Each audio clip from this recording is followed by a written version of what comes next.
Public domain में है।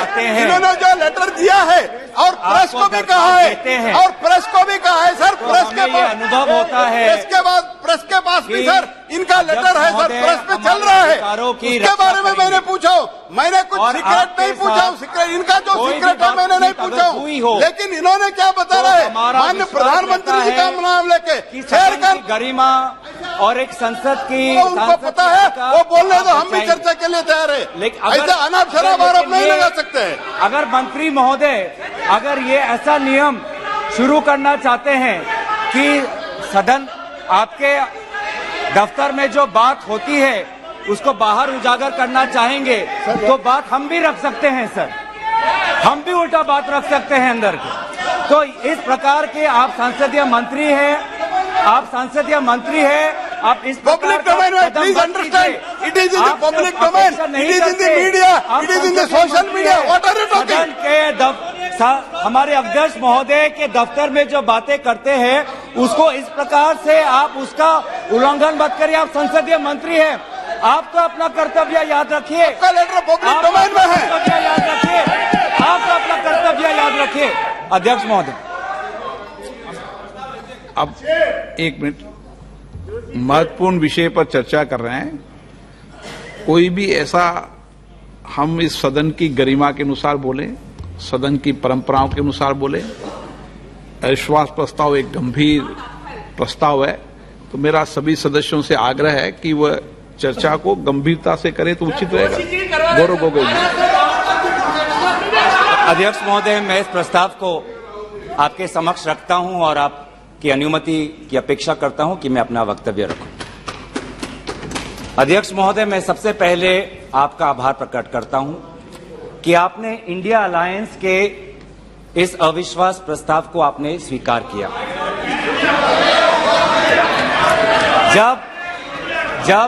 जब आपने पूछा कि इस अविश्वास प्रस्ताव के समर्थन में कौन कौन खड़ा है, तो मैं इस मंच से हमारे सारे इंडिया अलायंस दलों के सांसदों को मैं धन्यवाद और आभार प्रकट करता हूं। सर, ये अविश्वास प्रस्ताव हमारी मजबूरी है,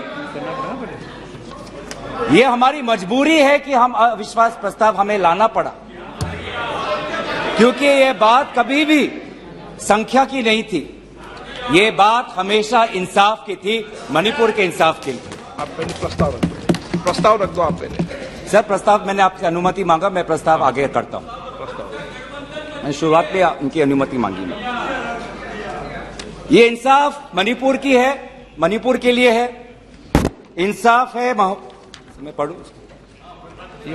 महोदय, मैं निम्नलिखित प्रस्ताव पेश करता हूं कि ये सभा मंत्री परिषद में विश्वास का भाव व्यक्त करती है।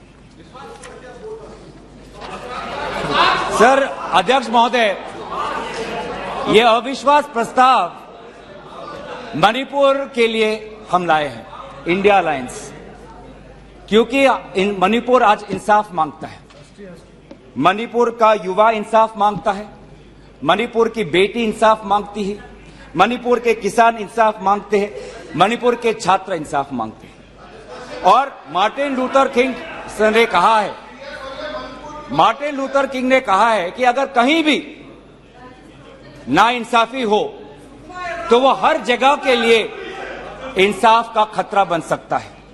Injustice anywhere is a threat to justice everywhere. तो ये जो घटनाएं मणिपुर में हो रही है, इसको ये हम ना समझे कि उत्तर पूर्वांचल के किसी कोने में हो रहा है, ये भारत में हो रहा है सर। अगर मणिपुर जल रहा है तो भारत जल रहा है, अगर मणिपुर में आग लगी है तो भारत में आग लगी है, अगर मणिपुर विभाजित हुआ है तो भारत विभाजित हुआ है। तो आज हम सिर्फ मणिपुर की बात नहीं कर रहे, हम भारत की बात कर रहे हैं। सर, हमारी मांग स्पष्ट थी कि देश के मुखिया होने के नाते प्रधानमंत्री सदन में आए, अपनी बात रखे, अपनी संवेदना प्रकट करे और उस पर सारे पार्टी समर्थन दे और मणिपुर को एक संदेश जाए कि इस दुख की घड़ी में पूरा सदन मणिपुर के साथ है, हम मणिपुर में शांति चाहते हैं। ये हमारी अपेक्षा थी, ये हमारी अपेक्षा थी। लेकिन अफसोस की बात है कि ऐसा नहीं हुआ। प्रधानमंत्री महोदय ने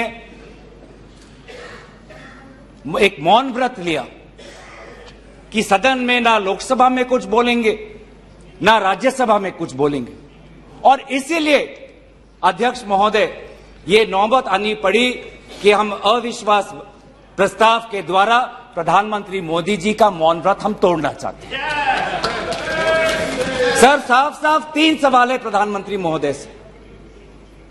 सवाल पहला कि आज तक वो मणिपुर क्यों नहीं गए? राहुल जी गए, इंडिया अलायंस के विभिन्न पार्टीज गए, गृह मंत्री जी गए, एमओएस होम गए, पर देश के मुखिया होने के नाते प्रधानमंत्री मोदी जी क्यों नहीं गए? यह है सवाल पहला। सवाल दूसरा कि लगभग 80 दिन क्यों लगे प्रधानमंत्री मोदी जी को मणिपुर पे कुछ बोलने के लिए, और जब बोले तो सिर्फ 30 सेकंड के लिए बोले, और उसके पश्चात आज तक भी प्रधानमंत्री मोदी जी की तरफ से ना कोई संवेदना का शब्द, ना कोई शांति की याचना। मंत्री मंडल बोल रहे हैं कि हम बोलेंगे, हम बोलेंगे। आप बोलें, आपको किसी ने नहीं रोका, लेकिन प्रधानमंत्री मोदी जी एक प्रधानमंत्री होने के नाते उनके शब्दों में जो महत्व है वो किसी मंत्री के शब्दों में नहीं है। माफ कीजिएगा, प्रधानमंत्री मोदी जी अगर प्रधानमंत्री होने के नाते एक शांति की पहल करें, उस कदम में जो ताकत है वो किसी मंत्री या किसी सांसद में वो ताकत नहीं है, एक प्रधानमंत्री होने के नाते। सवाल हमारा तीसरा कि प्रधानमंत्री जी ने आज तक मणिपुर के मुख्यमंत्री को बर्खास्त क्यों नहीं किया? आपने गुजरात में जब निर्वाचन आए, गुजरात में जब आपको अपनी राजनीति करनी थी तो गुजरात में मुख्यमंत्री बदल दिए, एक बार नहीं 2 बार।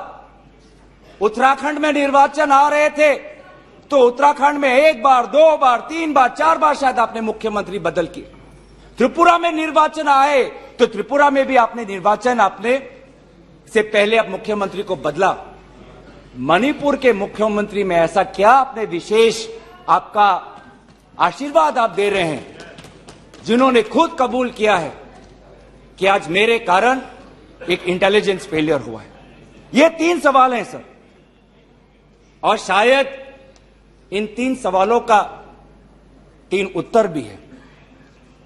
प्रधानमंत्री मोदी जी मणिपुर पर क्यों मौन हैं? शायद उस प्रश्न का उत्तर भी 3 है। पहला उत्तर कि प्रधानमंत्री मोदी जी को कबूल करना पड़ेगा कि उनकी डबल इंजन की सरकार, उनकी सरकार मणिपुर में व्यर्थ हो गई है, विफल हो चुकी है। इसीलिए आज मणिपुर में 150 लोग मरे, लगभग 5000 घर जलाए गए, लगभग 60,000 लोगों आज शिविर में हैं, लगभग 6500 एफआईआर है, और मुख्यमंत्री, प्रदेश के मुख्यमंत्री होने के नाते जो एक संवाद का वातावरण बनाना चाहिए था, जो एक शांति, अमन और सद्भावना का एक वातावरण जो बनाना चाहिए था, आज उन्होंने सिर्फ मई महीने से नहीं, पिछले 2-3 सालों से ऐसे कुछ भड़काऊ उन्होंने कदम लिए हैं जो आज समाज के बीच में तनाव पैदा हो गया है। आज हम मणिपुर गए हैं, क्या मणिपुर में यह सबसे पहला हिंसा हुआ है? नहीं। क्या उत्तर पूर्वांचल में यह सबसे पहला हिंसा हुआ है? नहीं। इससे पहले भी हुए हैं, मणिपुर में भी हुए हैं। मैं खुद उत्तर पूर्वांचल का हूं, मैं खुद जिम्मेवारी से कहता हूं कि हुए हैं, लेकिन पहली बार, अरे आप में से तो कोई गया भी नहीं, आप क्या जानेंगे? पहले जाओ और फिर हमें परामर्श दो, पहले आप लोग जाओ। सर, हम गए और बहुत दुख हुआ कि हमने समाज में 2 वर्गों के बीच ऐसा बंटवारा, समाज के 2 वर्गों के बीच हृदय में इतना आक्रोश, इतना गुस्सा हमने पहले कभी नहीं देखा। हमने पहले कभी भी नहीं देखा कि आज समाज का एक वर्ग दूसरे के प्रति बदले की भाषा का प्रयोग कर रहा है। हमने कभी भी नहीं देखा कि एक प्रदेश में एक ऐसी लकीर खींच दी गई है कि पहाड़ पे एक वर्ग के लोग रहते हैं और वैली में एक वर्ग के लोग रहते हैं। अफसोस की बात है सर कि जो सरकार एक इंडिया की बात करती है, आज उन्होंने 2 मणिपुर आपने बना दिए हैं। आपके राजनीति से 2 मणिपुर आज बन गए।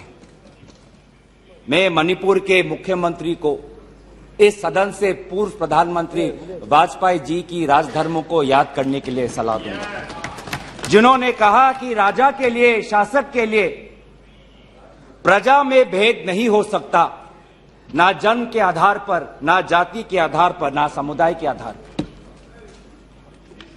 सर, आज इस माहौल में अगर सबसे ज्यादा पीड़ा किसी को झेलना पड़ा है तो महिलाओं और बच्चों को। हमने देखे हैं वो वायरल वीडियो में, उनका मैं उल्लेख नहीं करना चाहूंगा, उससे सबको पीड़ा हुआ। पर ऐसे मुख्यमंत्री जी ने स्वयं कहे कि ऐसे 100 FIRs हैं। हम भी गए हैं सर, इंडिया डेलीगेशन, हमारे संसदीय दल, उस परिवार से हम मिलके आए हैं जिसमें 2 महिलाओं के साथ इतना बुरा व्यवहार हुआ, अत्याचार हुआ।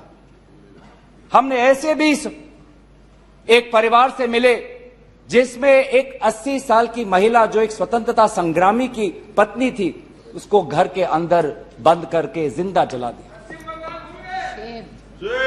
जो 2 महिला जिसको लेकर आज सुप्रीम कोर्ट तक ये बात गई है, उसमें से एक महिला का पति कारगिल में हमारे देश के लिए हमारी सीमा को सुरक्षा कर रहा था। वो कारगिल का जवान बोल रहा है, मैंने देश को बचाया पर मैं अपने घर और अपने परिवार को नहीं बचा पाया। जब हम उनसे मिलते हैं तो हमको क्या कहें? आप लोग कहते हैं हम फोटो ऑप करने गए थे। सर, दुख के समय में संवेदना उनको देने गए थे। आज महिलाओं, बच्चों के साथ आऊंगा, अब सारे बातों पे आऊंगा, सब पे आऊंगा। धर्मीय जगह को भी बख्शा नहीं गया। धर्मीय अनुष्ठान पर भी आज भीड़ घुसी और उसका असम्मान किया। आज इंटरनेट नहीं है। आप कहते हैं कि सब नॉर्मल है, स्थिर है, आज भी इंटरनेट नहीं है, बच्चे स्कूल नहीं जा पा रहे, लोग अपनी बातें नहीं रख पा रहे। आज भी कितनी महिलाओं पर अत्याचार हुआ है, वो अपनी बात ही नहीं रख पा रहे। वो तो वीडियो वायरल हो गया, नहीं तो मुझे लगता था कि आज तक प्रधानमंत्री मोदी जी मौन रहते अगर वीडियो वायरल नहीं होता। पर ऐसे हजार से ऐसे अत्याचार हुए। लेकिन वहां के मुख्यमंत्री क्या कहते हैं? अभी ड्रग्स के ऊपर वो बोलते हैं कि ये सब ड्रग्स के लिए हुआ है।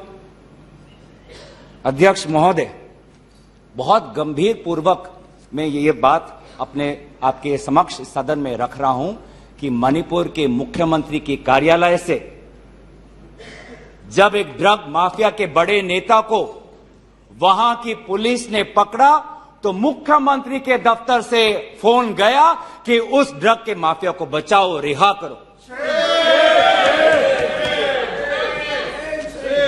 और वो ड्रग का माफिया कौन था? वो ड्रग का माफिया आप ही की दल के ऑटोनोमस डिस्ट्रिक्ट काउंसिल के चेयरमैन थे, जो वहां पे जब इटोचा सिंह को पकड़ा गया, लोयांग नांगबंग इटोचा, जब इस व्यक्ति को पकड़ा गया तो मुख्यमंत्री के दफ्तर से फोन गया कि इसको रिहा करो। और ये इटोचा कौन है? वहीं के राज्य सरकार के पीएचई मिनिस्टर सुशील द्रो के भाई हैं। आज ये इन सरकार राज्य में ड्रग्स की बात करते हैं, ड्रग्स के साथ मुख्यमंत्री महोदय के दफ्तर का ताल्लुकात है। ये बात मैं नहीं कर रहा, वो पुलिस अफसर जिनको इनकी राज्य सरकार ने मेडल दिया, वो आज वो बात कर रही है कि ये सरकार ने मुझे मेडल दिया और यही सरकार मुझे ड्रग्स से जुड़े हुए इनके दल के नेताओं को छोड़ने के लिए कह रही है। उन्होंने अपना मेडल वापस कर दिया राज्य सरकार। पॉपी फार्मिंग की बात करते हैं। आज आपका ही narcotics and affairs of border NAB ये कहता है the scale of poppy plantation in Manipur has spread across 15,400 acres of land in the hills between 2017 and 2023. 2017 में आपकी सरकार आई थी।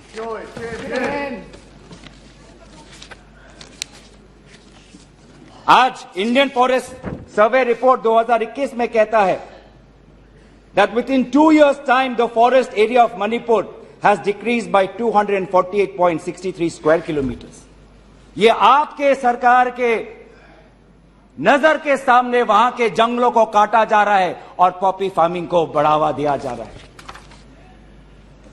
गृह मंत्री ड्रग्स को लेकर बार बार वक्तव्य देते हैं, लेकिन गृह मंत्री महोदय आपको भी पता है कि पिछले 5-6 सालों में ड्रग्स की यह समस्या कमी नहीं, थमी नहीं, बढ़ती जा रही है। लगभग 2017 में NCRB का डेटा है 1113 केसेस, 2021 में 3611। तो ड्रग्स की समस्या आज बढ़ती जा रही है। तो कहीं ना कहीं प्रधानमंत्री जी चाहते हैं कि वो मौन रहे ताकि उनकी राज्य सरकार की छवि धूमिल ना हो, क्योंकि उनको छवि से लगाव है। चाहे लोगों पे अत्याचार हो, ड्रग्स की समस्या बड़ी हो, ये उनके लिए महत्व नहीं रखता। पर जैसे कि मैंने कहा कि उनके मौन रहने का कारण 3 है, अभी तो मैंने सिर्फ एक कारण का उजागर किया। और दूसरा कारण यह है, और बहुत मैं सम्मानपूर्वक ये बात कहना चाहता हूं, दूसरा कारण प्रधानमंत्री मोदी जी का मौन रहने का यह है कि आज भारत केंद्र सरकार का गृह विभाग और राष्ट्रीय सुरक्षा सलाहकार आज विफल हुए हैं। क्या हो रहा है मणिपुर में? 5000 से ज्यादा हथियार आज लोगों के हाथों में है। लगभग 35 पुलिस स्टेशंस में भीड़ वहां जाकर वहां से हथियार अपने साथ ले जाते हैं। कभी आप जितने भी राज्यों का आपने जो उजागर किया है, कभी ऐसी स्थिति देखी है कि 2 महीनों में एक भीड़ पुलिस थाने में जाकर, पुलिस ट्रेनिंग कॉलेज में जाकर वहां पे जो हथियार है वो लेके जाती है? क्या क्या हथियार ले गए हैं? क्या क्या हथियार लूट के ले गए हैं? INSAS rifle, AK-47, light LMG light machine gun, self loading rifle, SMC, motor, grenade, bullet proof jacket, 6 lakh ammunition, 6 lakh गोलियां आज लोगों के बीच में है। कि यह राष्ट्रीय सुरक्षा का मामला नहीं है? कहां है राष्ट्रीय सुरक्षा सलाहकार? ये जो बंदूक है, ये जो गोलियां हैं, किस पर चलाएंगे? ये गोलियां हमारे भारतीय सेना के नौजवानों पे चलाएंगे। ये गोलियां मणिपुर के पुलिस पर चलाए जाएंगे। ये गोलियां मणिपुर के निहत्थे लोगों पर बरसाए जाएंगे। क्या क्या आपने आज ये जो हथियार है सिर्फ मणिपुर तक सीमित नहीं रहेंगे सर। लगभग ये जो 6 लाख एम्यूनेशन है, गोला बारूद है, AK-47, ये तो युद्ध के हथियार है, ये युद्ध के अस्त्र है। ये सिर्फ मणिपुर तक नहीं सीमित रहेंगे, ये आज उत्तर पूर्वांचल में भारत के अलग अलग जगह में ये हथियार जाएंगे और भारत के समाज को आज अशांति का वातावरण बनाएंगे। तो क्या कर रहे हैं आप? आज दुख की बात है कि अभी मुख्यमंत्री पहले तो समाज पर दोष ठहरा रहे थे, अब मुख्यमंत्री, मणिपुर के मुख्यमंत्री केंद्र सरकार और असम राइफल्स पे आज निशाना साध रहे हैं। आज ही हमें सुनने में मिला कि असम राइफल्स, जिसको जिम्मेवारी दी गई है देश को, लोगों को बचाने के लिए, उनको हटाया जा रहा है। मुख्यमंत्री के घर के जो विधायक हैं, मैं उनका नाम नहीं लूंगा, वो पूछते हैं कि इतने हथियार कहां से आए? क्या कर रही है केंद्रीय शासित सुरक्षा दल? ये असम राइफल्स किसके अनुसार काम करता है? ये असम राइफल्स गृह विभाग के मंत्रालय से इनको निर्देश दिया जाता है। तो एक ऐसी व्यवस्था बन गई है मणिपुर में कि मणिपुर के पुलिस आज असम राइफल्स के जवान पर उंगली उठा रहे हैं, असम राइफल्स के जवान आज मणिपुर के पुलिस पर उंगली उठा रही है। ये बना है 21वीं सदी के भारत में। ऐसे हम समाधान कर रहे हैं पिछले 3 महीनों से। आज सुप्रीम कोर्ट ने जो जांच कमेटी बैठाई, उससे साफ साफ साबित होता है कि सुप्रीम कोर्ट ने भी आज केंद्र सरकार और राज्य सरकार के जो काम है उसको स्वीकार नहीं किया है। आज इसीलिए कमेटी बैठाई गई है। मैं पूछना चाहूंगा कि गृह मंत्री, आपने एक 51 मेंबर्स का कमेटी बैठाया, कितने बार वो कमेटी बैठी? आप 3 दिन थे, आप वहां पे गए, 51 आपने एक पीस कमेटी बैठाई, अच्छी बात है, लेकिन वो कमेटी आज तक असफल रही। गृह मंत्री ने कहा कि मैं 15 दिन बाद में आऊंगा, पर गृह मंत्री 15 दिन हो गए हैं पर मणिपुर में दिखाई नहीं दिए। जब एक suspended insurgency group UKLF, United Kuki Liberation Front का चेयरमैन एसएस हाउकेप लीगल बयान में, एफिडेविट में यह बात कहता है कि भाजपा ने 2017 और 2019 के निर्वाचन में एक उग्रपंथी संगठन का उन्होंने सहयोग लिया। एक लीगल एफिडेविट में यह बात लिखा है। यह है इनका राष्ट्रवाद, यह है इनका राष्ट्रवाद। जो राष्ट्रवाद देश की अखंडता को आज सत्य के दांव पे आज भूल चुका है। यह राष्ट्रवाद है कि जो आज देश की अखंडता के साथ खिलवाड़ कर रहा है। आज उत्तर पूर्वांचल में आपके बड़े बड़े जो भी बातें हैं सारे अभी तक नाकाम रहे। एनआरसी की बात करते हैं, आज तक एनआरसी असम में लागू नहीं हुआ। सीएए की बात करते हैं, ऐसा एक माहौल वहां पे हुआ कि पूर्व जापान के प्रधानमंत्री असम नहीं जा पाए। नागा पीस फ्रेमवर्क 8 साल हो गए, अभी तक हमने नहीं देखा कि ये नागा पीस फ्रेमवर्क में हुआ क्या है। गृह मंत्री आज नागा विधायक से अलग से मिलते हैं, मणिपुर के से आए हुए कुकी विधायक से अलग से मिलते हैं। क्यों नहीं आप सबको एक साथ मिलकर बुलाएं और शांति की अपेक्षा करें? ये अलग अलग मीटिंग क्यों? ऐसे उत्तर पूर्वांचल की समस्या नहीं सुलझेगी कि अगर आप समाज, जाति, धर्म के आधार पर बंटवारा करें। आपको साथ में लेना पड़ेगा। पहली बार हम ये देख रहे हैं कि 2 उत्तर पूर्वांचल के राज्य असम और मिजोरम के पुलिस अफसर एक दूसरे पे गोली चला रहे। ये आपकी राष्ट्रीय सुरक्षा की नीति है। इसी बात का उजागर राहुल गांधी जी ने इस सदन में किया था जब उन्होंने आपको चेतावनी दी थी कि आप उत्तर पूर्वांचल के साथ खिलवाड़ कर रहे हो। उत्तर पूर्वांचल हमारे देश का हिस्सा है, इन्होंने कहा था। आज जो तीसरा कारण मैं आना चाहता हूं जिसके कारण प्रधानमंत्री मोदी जी मौन है। पहला, उनकी राज्य सरकार विफल थी। दूसरा, उनका गृह विभाग और राष्ट्रीय सुरक्षा सलाहकार विफल रहे। और तीसरा, प्रधानमंत्री मोदी जी के मौन रहने का कि वो अपनी भूल कबूल करना नहीं चाहते। अगर वो बोले तो कि उनकी चूक हुई है राज्य सरकार से, तो ये भूल वो कभी जनता के सामने कबूल नहीं करना चाहते। मौन रहना पसंद करते हैं। और ये पहली बार नहीं हुआ है, ये पहली बार नहीं हुआ है जब भारत के स्वर्ण पदक लाने वाले कुश्ती के महिला खिलाड़ी जब सड़क पे जब विरोध कर रहे थे तो प्रधानमंत्री मौन थे। जब 750 किसान आंदोलन पे उनकी जीवन गई, बलिदान दिया, शहीद हुए तो प्रधानमंत्री मौन थे।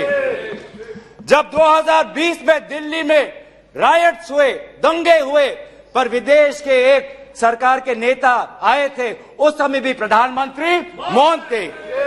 जब अडानी पर इसी सदन में राहुल गांधी जी ने प्रधानमंत्री मोदी जी से सवाल किया कि कितने बार अडानी जी एक विशेष कंपनी को प्रधानमंत्री के साथ जाने पर उनको सुविधा हुआ, तो प्रधानमंत्री मोदी जी मौन थे। जब हम बार बार पूछते हैं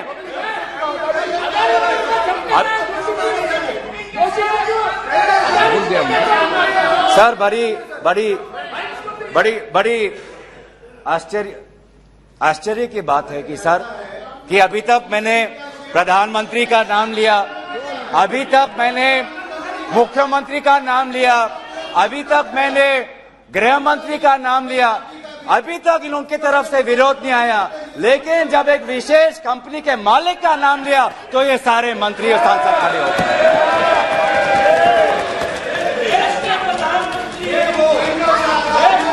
किसकी सरकार है सर? ये किसकी सरकार है? जब चीन पर हमने सवाल किया, चीन पर आप पूछे, मैं चीन पर आता हूं, जब चीन पर हमने सवाल किया कि चीन हमारे सीमा के अंदर कितने किलोमीटर पर है, तो प्रधानमंत्री मोदी जी मौन रहे। प्रधानमंत्री मोदी जी ने G20 के बाली समिट में प्रेसिडेंट शी जिनपिंग के साथ क्या बातचीत की, उनके विदेश मंत्रालय ने इसको छुपाने की कोशिश की, लेकिन जब चीन के विदेश मंत्रालय से बात आई तो भारत सरकार के विदेश मंत्रालय ने खुद कबूल किया कि हां, हमने ये बात छुपाई थी कि बहुत संवेदनशील बातें प्रधानमंत्री मोदी जी ने शी जिनपिंग के साथ बाली में किया। हम पूछना चाहते कि क्या बातें की आपने, क्या समझौता हुआ, क्या बताएंगे? विदेश मंत्री ने कुछ दिन पहले हम सबके समक्ष एक स्टेटमेंट रखा, पर उस स्टेटमेंट पर भी बाली में प्रधानमंत्री मोदी जी और प्रेसिडेंट राष्ट्रपति शी जिनपिंग के बीच में क्या बात हुई, इन्होंने उजागर नहीं किया। आप चीन की बात करते हैं, तो प्रधानमंत्री मोदी जी जब जम्मू कश्मीर के पूर्व राज्यपाल ने कहा कि उन्होंने प्रधानमंत्री को फोन किया था, तो पूर्व ये राज्यपाल ने क्या कहा कि उनको चुप रहने का सलाह उनको मिला। प्रधानमंत्री मोदी जी मौन रहे। जब पूर्व एक राज्यपाल ने कहा कि हमने सुरक्षा मांगी थी हमारे पुलवामा के जवानों के लिए, लेकिन हमको कोई सुरक्षा नहीं मिली, जब ऐसा गंभीर बात एक पूर्व राज्यपाल, आपकी ही चुनी हुई राज्यपाल ने रखा, तो प्रधानमंत्री मोदी जी मौन रहे।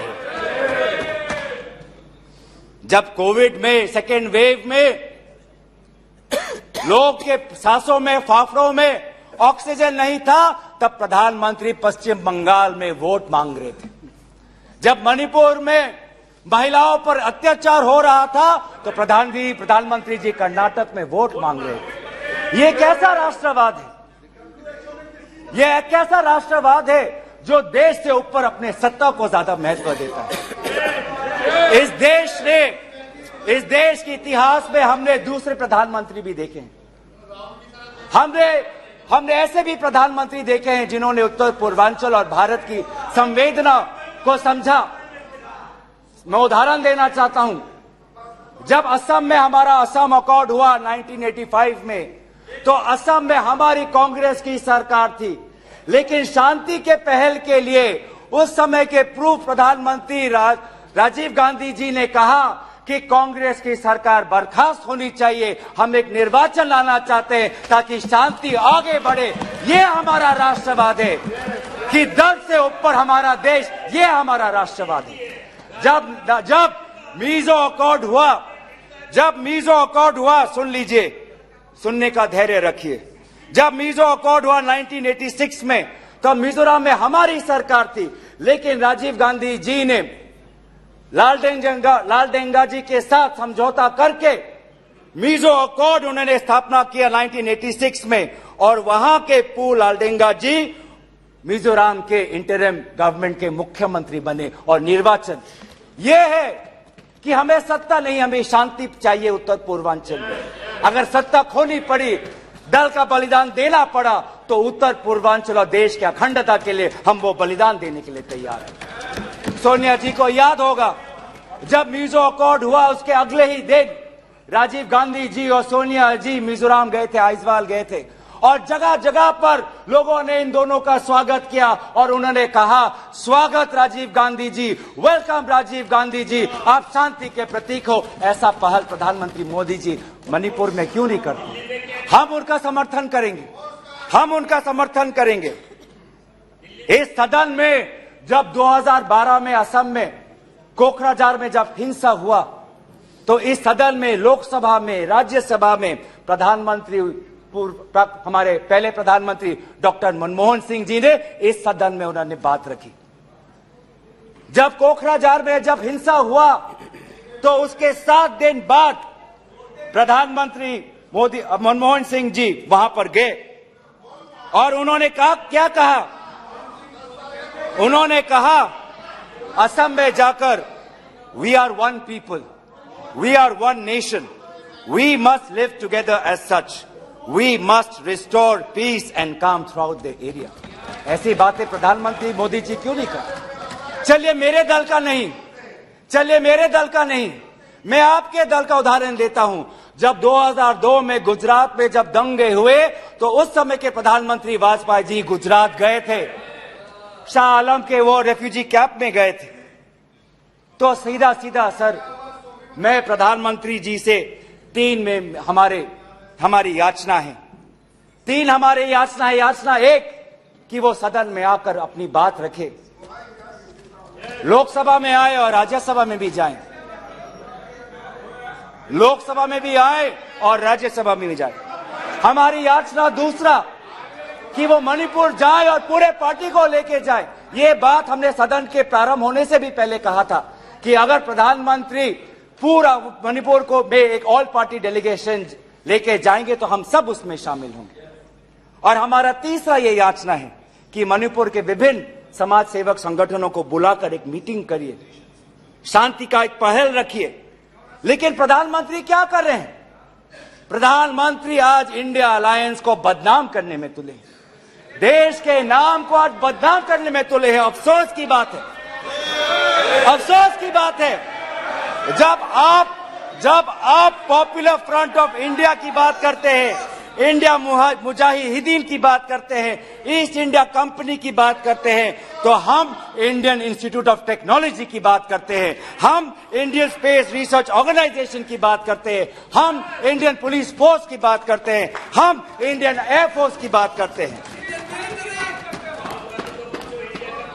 आप जब इंडिया को बदनाम करते हैं तो हमें तो भारत का तिरंगा दिखता है, जहां पे गेरुआ है, सफेद है, हरा है और बीच में अशोक का चक्र है।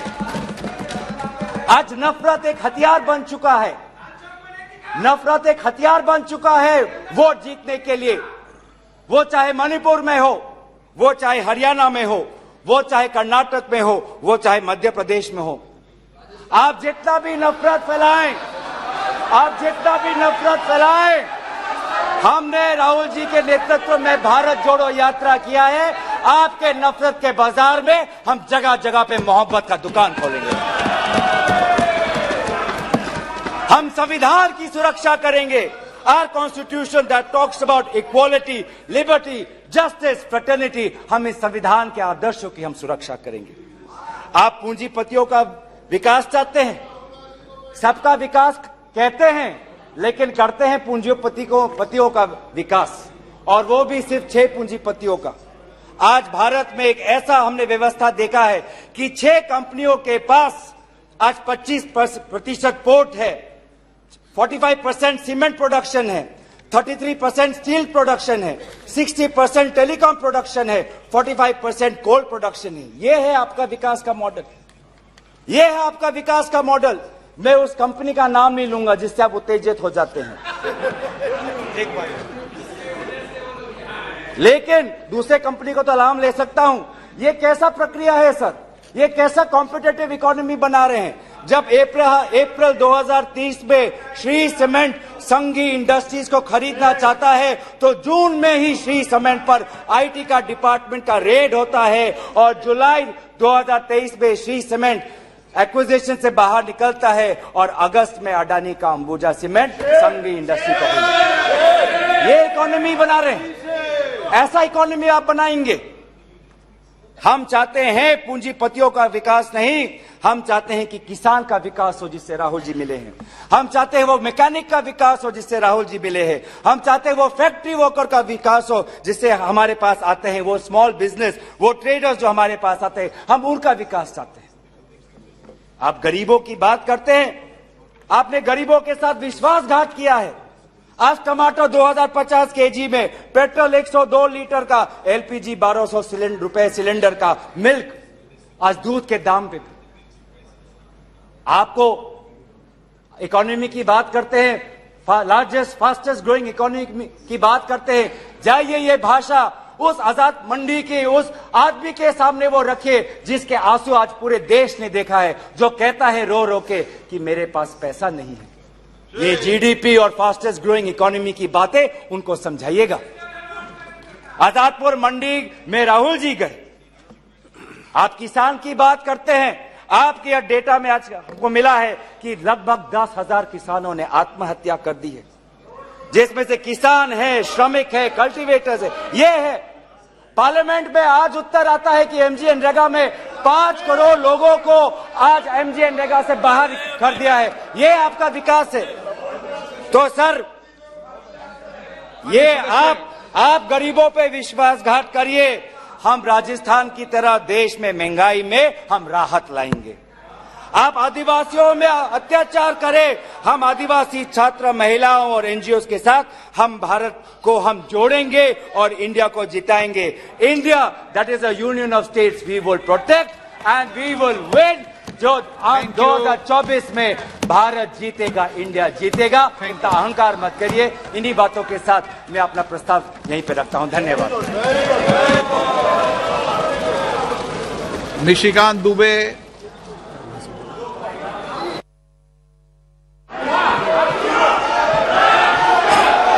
सर, आपकी इजाजत हो तो मैं यहां से बोलना चाहता हूं सर।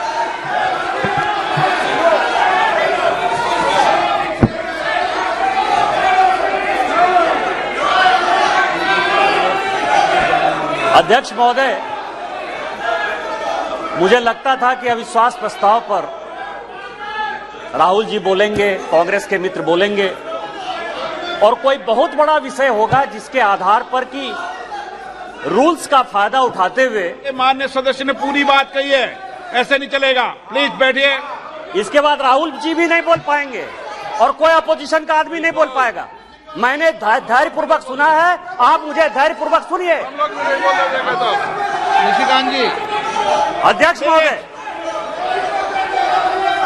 महोदय, फिर ये नहीं चलेगा हाउस। यदि वो हल्ला करेंगे, ये हाउस नहीं चलेगा, ये हाउस नहीं चलेगा, ये हाउस नहीं चलेगा।